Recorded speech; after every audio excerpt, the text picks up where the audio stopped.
con todos y con todas. Estamos en el espacio Diálogos del Derecho con una entrevista al doctor Roberto Viciano, profesor de Derecho Constitucional de la Universidad de Valencia, que en esta ocasión nos visita para conversar sobre aspectos del derecho constitucional.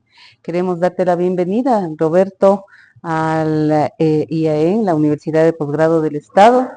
Hemos conocido de tu participación, de tu estancia en esta semana aquí en el Ecuador y queremos aprovechar precisamente para poder conversar un poco sobre derecho constitucional, sobre todo sobre constitucionalismo y democracia, que creo que es el tema que, digamos, tiene mayor actualidad en relación a, digamos, al estudio del derecho. ¿Y por qué? Porque nuestra sociedad está enfrentando una serie de conflictividades, una serie de alteraciones, de revueltas que está cambiando muchas realidades. Entre ellas está cambiando el derecho, ¿no? Y sobre todo el derecho constitucional. Entonces, creo que es un tema que sobre todo nos interesa comprender para saber cómo tenemos que abordar el estudio del derecho finalmente, ¿no? En ese sentido, quisiera que nos comentes tú, entre otras cosas,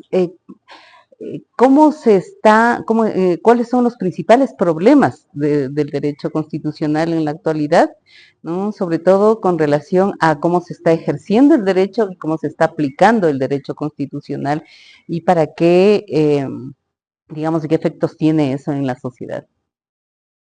Bien, pues en primer lugar, muchísimas gracias por invitarme a estar aquí con vosotros y participar en este espacio de diálogos jurídicos o constitucionales. La pregunta es muy compleja, evidentemente, pero de alguna manera yo creo que nosotros vivimos un cierto grado de ficción cuando pensábamos que el constitucionalismo era un mecanismo que tenía posibilidad de imponer su validez y su eficacia a partir de la propia norma jurídica, ¿no? Y que por lo tanto los sistemas que creaba iban a garantizar la vigencia de ese texto constitucional. Y esto encubría en realidad el que detrás de las constituciones, sobre todo del constitucionalismo que ha sido más efectivo en el mundo, que es el constitucionalismo del Estado social que se ha plasmado fundamentalmente en países europeos, pero que también de alguna manera se trasladó a América Latina, pues ese constitucionalismo nos daba esa apariencia de que era normativo y pensábamos que era por la Constitución en sí mismo, ¿no?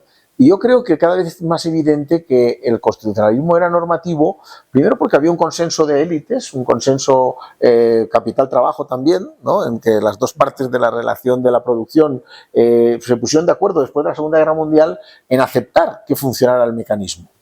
Pero cuando desaparece la Unión Soviética, y que es el gran enemigo que facilita que este acuerdo se produzca, cuando desaparece la Unión Soviética, el factor capital comienza a plantearse, bueno, ¿por qué tengo que seguir manteniendo un estado de bienestar? ¿Por qué tengo que seguir manteniendo un consenso social si no hay alternativa a mi poder? Entonces, ¿por qué tengo que seguir aceptando estas cuestiones que tuve que aceptar coyunturalmente, no por conveniencia, no por convicción, sino por conveniencia, ¿no? Para sobrevivir en un momento que había mucha hostilidad y había un riesgo real de que se produjera una expansión del comunismo y por lo tanto un derrumbe, no por fracaso, sino por acoso del sistema capitalista, ¿no? Y yo creo que entonces no nos dimos suficiente cuenta de que la normatividad del derecho estaba basada en que había un consenso de respetar el derecho constitucional. Pero cuando eso se rompió, pues entonces evidentemente ha empezado todo a hacer aguas, ¿no? Entonces cuando ya no existe este consenso, digamos de carácter global o social, pues vienen el incumplimiento sistemático del mismo, la incapacidad de poder reconducir el incumplimiento al cumplimiento, la inefectividad de las instituciones que parecían que eran muy efectivas de control, pero todo esto estaba basado en que había una cultura democrática, una cultura constitucional en las élites políticas y en las élites sociales que fueron las que permitieron que durante mucho tiempo el constitucionalismo tuviera un cierto grado de normatividad, al menos en algunos países, ¿no? ¿Qué ha quedado del checks and balance? Entonces, es decir, de los pesos y contrapesos sobre los cuales se sustenta esta relación entre poderes, ¿no? Claro, el problema está en que los checks and balance fueron diseñados en una época, el constitucionalismo también tiene un problema de falta de actualización, ¿no? Seguimos manejando categorías, la división de poderes, pero en un concepto del siglo XVIII y XIX. Claro, en ese momento, cuando se crea ese tipo de fórmula de checks and balance, por ejemplo, no existe el concepto moderno de partido político. Los representantes políticos, bueno, tienen tendencias, se agrupan por corrientes de pensamiento, pero no hay un partido político en el sentido contemporáneo del término, con una disciplina muy fuerte, con una capacidad de organización muy alta, y por lo tanto, claro, cuando seguimos utilizando estas ideas de hay un parlamento que controla al gobierno, pero claro, cuando hay un partido por debajo que es del mismo tono o del mismo signo en el gobierno y en el parlamento, bueno, pues ese checks and balance no funciona, porque la mayoría parlamentaria del mismo partido del gobierno no hace un control ni una supervisión o una exigencia de responsabilidad de lo que hace mal, lo que hace es precisamente proteger al gobierno frente a los ataques de las minorías que forman parte del órgano parlamentario, ¿no? Y bueno, pues este sistema de partidocrático, este sistema del estado de partidos, ¿no?, que es el que hoy en día tenemos, también lo que provoca es que cuando hay una capacidad de controlar ejecutivo y legislativo, pues la tendencia normal es controlar también el judicial y controlar el control de constitucionalidad. Y por lo tanto, esos checks and balance pues van siendo poco menos efectivos, ¿no?, porque aparece un fenómeno que se ha ido consolidando con el paso del tiempo, que es el partido político como un instrumento que está presente en los tres poderes, en dos directamente y en otros indirectamente, y que por lo tanto condiciona o dificulta que funcionen esos checks and balances. A mí me parece que hoy en día lo que hay que retomar en la agenda es la idea de los controles populares, ¿no? Los controles no horizontales, sino los controles verticales, ¿no? El que el poder sea controlado por los ciudadanos y que haya mecanismos que permitan que eso funcione. Eso hay unas experiencias muy interesantes en Suiza, en Italia, en muchos Estados miembros de Estados Unidos, ¿no?, en donde se puede ver que eso está funcionando de manera efectiva. Pero, sin embargo, en otros muchos países, y sobre todo en América Latina, se ha intentado introducir estos mecanismos de control vertical o de control popular, pero luego, en realidad, no ha habido demasiado interés por quienes han ejercido el poder que funcionaran, ¿no?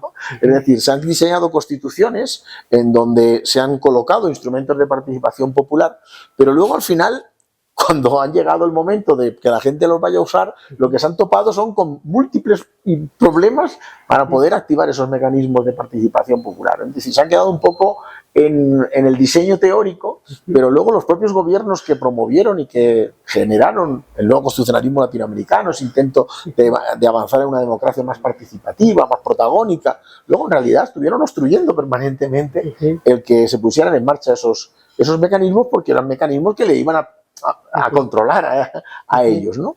Entonces, yo creo que este también es un problema, ¿no?, de que han habido experiencias teóricas, digamos, en el texto constitucional, no teóricas, en el texto constitucional, de que efectivamente hubieran mecanismos para que se organizara una participación popular más intensa, pero luego en realidad los mismos que propusieron esa agenda fueron los mismos que obstaculizaron la aplicación de la agenda, lo cual evidentemente ha sido rápidamente utilizado por los que siempre estuvieron en contra de esos mecanismos de control popular para decir, hombre, pero si es que no funcionan, ¿dónde están?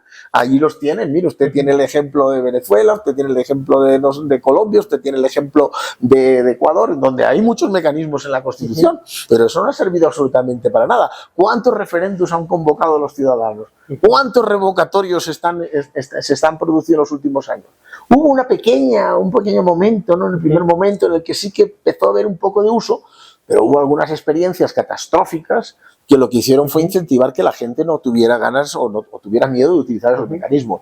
Yo creo que una cosa devastadora completamente fue la experiencia del referéndum revocatorio contra el presidente Hugo Chávez en Venezuela.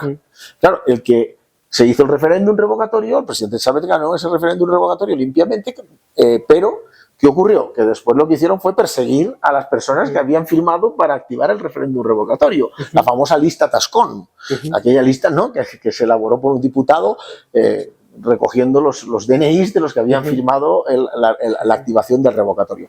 Claro, cuando la gente ve que si tú firmas contra el gobierno al día siguiente te va a perseguir, te despide del puesto público que tenías, te impide que puedas contratar servicios o prestación de mercaderías con el Estado, claro, eso es una dinamita brutal, ¿no? Porque la gente no solamente lo ve dentro del país, sino que los países de al lado dicen, ojo, que allí los de al lado, y se les ocurrió activar un referéndum revocatorio, los estuvieron persiguiendo durante meses hasta que el propio presidente Chávez salió públicamente y dijo que eso no era razonable e intentó desactivar esto, pero durante meses estuvo funcionando la lista Tascón, que fue una ignominia desde mi punto de vista y un ataque directo a la democracia participativa, ¿no? Por supuesto.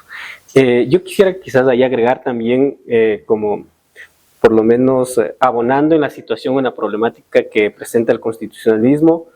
Bueno, el primer punto, coincidir en que efectivamente no ha evolucionado teórica y normativamente realmente hablar de constitucionalismo para estos tiempos. Las categorías que se han seguido trabajando siguen siendo quizás todavía, no diría si obsoletas, pero sí todavía funcionales con las ideas tradicionales que se han tenido. Entonces, claro, esto de el poder regresar a la naturaleza, porque realmente nace el constitucionalismo de ser un análisis de poder. Pues creo que por ahí falta todavía el trabajo de seguir viendo qué mecanismos realmente nos pueden servir, porque a fin de cuentas termina siendo un poco, quizás con diferentes actores en las formaciones sociales, pero con las mismas mecánicas. Si siguen copando las instituciones, siguen siendo quizás no diría ya una clase dominante específica, pero sí sigue siendo todavía un grupo específico que aún así trata como categoría realmente de poderes dentro de un Estado. Entonces, esa idea del check and balance me parece que la mantienen como check and balance, no como actualmente deberíamos tratarlo, que sería con una diversidad de mecanismos que permiten realmente que las personas a través de la participación lleguen a controlar a las instituciones y realmente a las autoridades, o sea, que controlen ese poder que está ahí en ese ejercicio del poder. Y claro, ese es el primer punto. Entonces, me parece que en la práctica se sigue tratando de poderes de Estado, como en el siglo XVII y en el siglo XVIII. No hemos evolucionado a entender, por lo menos, esas propuestas de la teoría de los órganos, sistemas, etcétera, y demás, como estructura del Estado que sirva como mecanismo para efectivizar los derechos. Pero por otro lado, también preocupa, y por lo menos en el caso particular de la Constitución del Ecuador, al plantearse esta aplicación directa e inmediata de los derechos, que se ha dado un salto, me parece, en los últimos años cualitativos, en los que parece ser que el derecho no es suficiente como derecho. Entonces ya su capacidad coercitiva deja de responder a todo lo que hemos intentado como consensos, quiere plurales, hasta ya un poquito más avanzado pensando en lo intercultural, pero no son suficientes porque a fin de cuentas termina siendo la autoridad la que decide y se va encima de la norma sin importar. ¿Por qué? Porque ya está tan posicionada que no importa que tengas una constitución, que tengas normas que hayan seguido filtros de validez de cierto tipo, simplemente se hace y después ven cómo cubren, ven cómo reparan, pero no se hace mayor. Y aparte desarman la capacidad soberana que tiene realmente el pueblo. Entonces aparecen hasta figuras como, digamos, la rebeldía, figuras penales, delitos, persecución en ese estilo, y sin otras mecánicas que son más perversas. Y esto pensándolo como experiencia histórica. O sea, si no bien no se repite como en la historia tan frontal, diría yo que disimuladamente hay un peso fuerte para la sociedad de querer sostenerse dentro del poder y que se sigan excluyendo grupos y por qué no decirlo también, al final terminan siendo elementos de, bueno, ahora vivimos en una lógica de desapariciones, entre comillas digo, no forzadas, etcétera y demás. ¿Por qué? Porque eso va representando justamente el desbalance en el equilibrio del poder. Entonces creo que el constitucionalismo actualmente tiene ese gran reto nuevamente, porque me parece que no hay que pensar que ha fracasado, sino que necesita cambiar, necesita mejorarse, porque esa es su su finalidad. O sea, realmente limitar y legitimar dónde tiene que ejercerse y cómo debe ejercerse el poder y cómo le devuelve realmente a las personas, a los que son sujetos de derechos. Entonces creo que por ahí también hay que abonar en las perspectivas de lo que estamos tratando y nosotros como academia también el seguir superando todavía lo que nos queda. Yo no sé, no tengo tan claro que no haya fracasado. O sea, yo decirte, creo que la idea de constitucionalismo es válida, la idea de limitación de poder, la idea de limitación de poder a través de instrumentos del derecho y la limitación del poder, digamos, a través de procedimientos pacíficos, ¿no? Eso yo creo que sigue siendo válido, pero no sé si podemos decir que eso no ha fracasado, porque yo creo que la inmensa mayoría, hasta digamos, la academia, que es la más refractaria a reconocer que algo no funciona, porque los ciudadanos lo tienen bastante claro, que el sistema no funciona muy bien, pero hasta la academia ya empieza a plantearse que efectivamente nos encontramos una crisis de democracia, nos encontramos una crisis del constitucionalismo. O sea, creo que otra cosa no quiere, o sea, lo que no hay que entrar es a decir, bueno, como está en crisis, lo derrumbamos. No, hay que recuperarlo, hay que reactivarlo, sigue siendo un método válido, ¿no? Pero sí que creo que lo hemos conducido a un punto en el que la mayoría de las personas piensan que no está funcionando, que no está funcionando de manera efectiva, ¿no? Justamente ese es el punto, creo yo, que nos permite plantearnos un horizonte de estudio, un horizonte digamos, para repensar el papel del derecho y sobre todo el papel de un instrumento como se le conoce a la Constitución, ¿no? Para poder pues generar un orden dentro de la sociedad, ¿no? En ese sentido, sabemos que el derecho constitucional está en crisis, el derecho está en crisis, la política está en crisis, la democracia está en crisis, la sociedad tiene una serie de crisis, la economía está generando o digamos está en una grave crisis, es decir, estamos en un estado generalizado de crisis. ¿Qué aspectos del derecho nos va a servir para poder orientarnos digamos,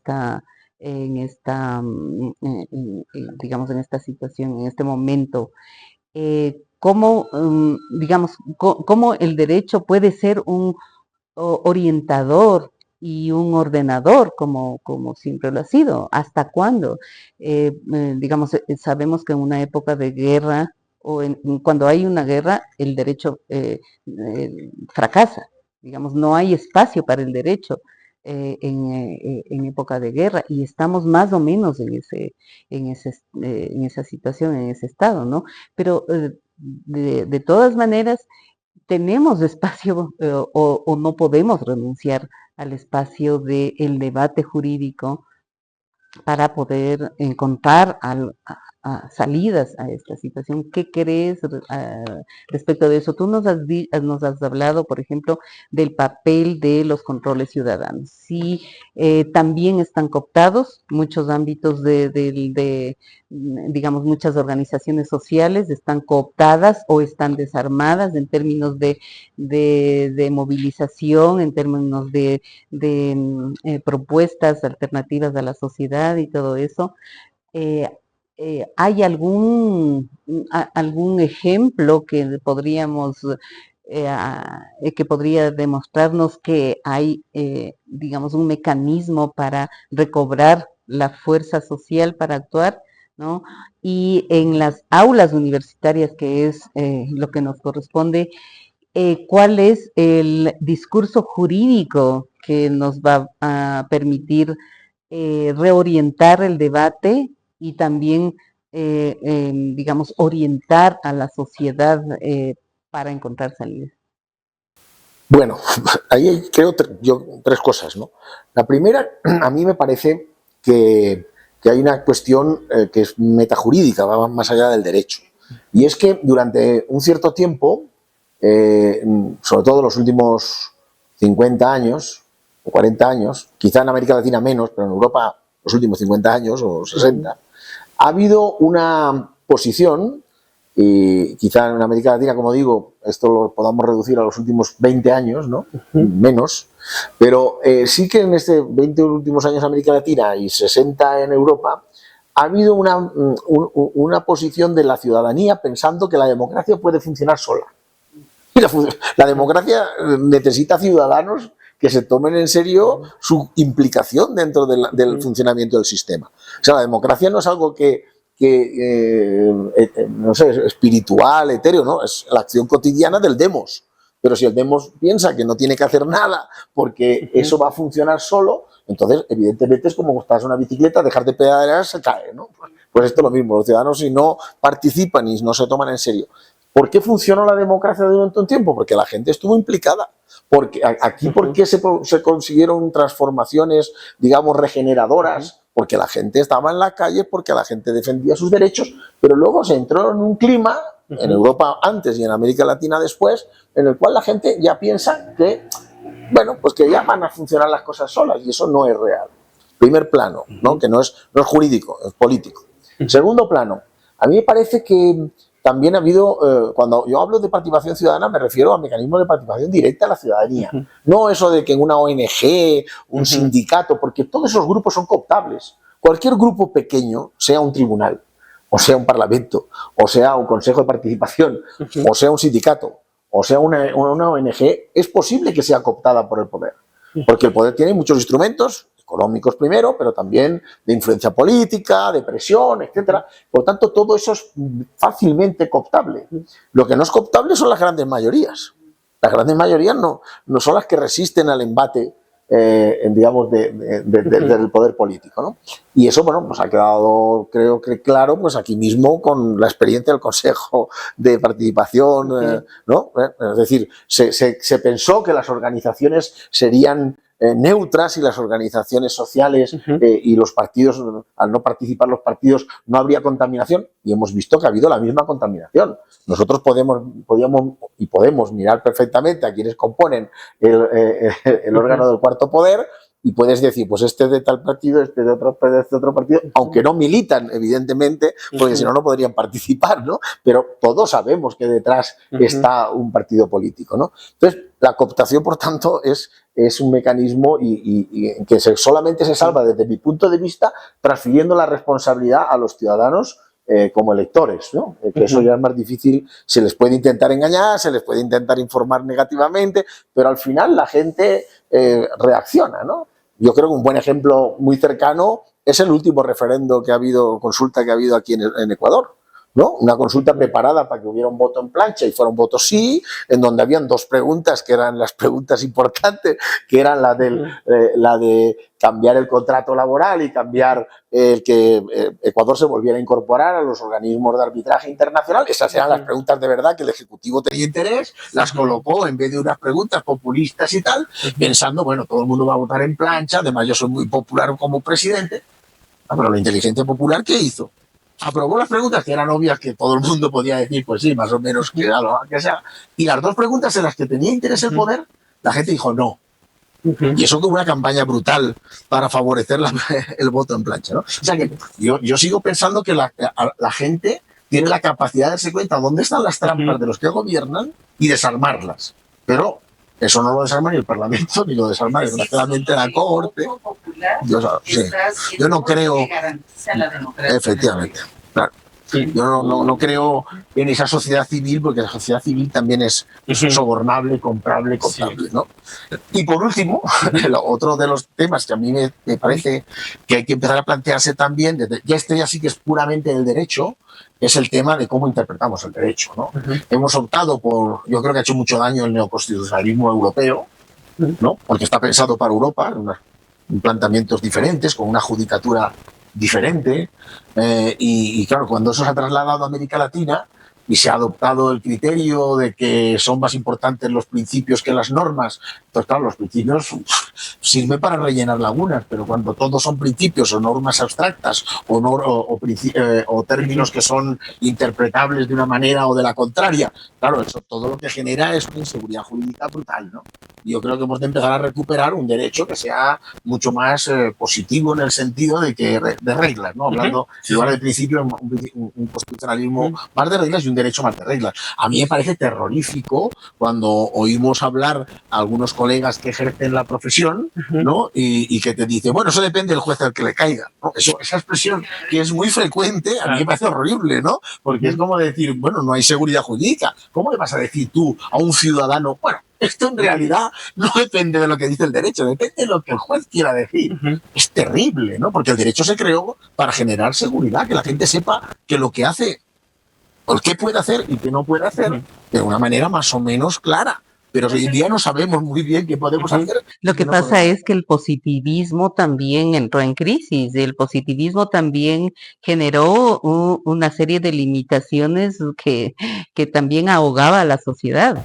Claro, en términos de ejercicio del derecho, sí, es que ¿no? Yo creo que ahí también hay un tema interesante de análisis desde la perspectiva del derecho, que es que a veces yo lo que creo que hubo un abuso fue de formalismo.